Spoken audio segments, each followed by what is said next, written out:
నువ్వు సీరియస్గా తీసుకోవట్లేదని నాకు తెలుసు. ఈ రోజు కూడా లేటా? ట్రాఫిక్లో చిక్కుకున్నాను, ప్రామిస్. ట్రాఫిక్లో చిక్కుకున్నావా లేదా ఇక్కడికి వస్తే చిక్కుకుంటావనిపించిందా? చిక్కుకోవడానికి నేను స్వయంగా నడిచి వచ్చాను. అయితే పెళ్ళంటే చిక్కుకోవడం అన్నమాట. చిక్కుకోవడం కాదు, ముడి వేయడం. మాటలు బాగానే మాట్లాడతావు కానీ ఇప్పుడు నాకు ఒక మాట ఇవ్వు.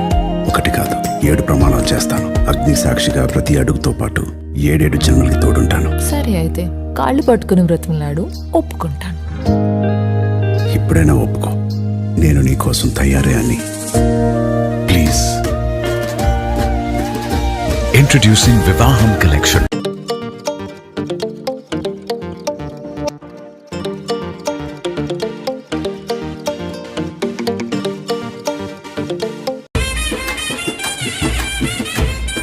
నువ్వు సీరియస్గా తీసుకోవట్లేదని నాకు తెలుసు. ఈ రోజు కూడా లేటా? ట్రాఫిక్లో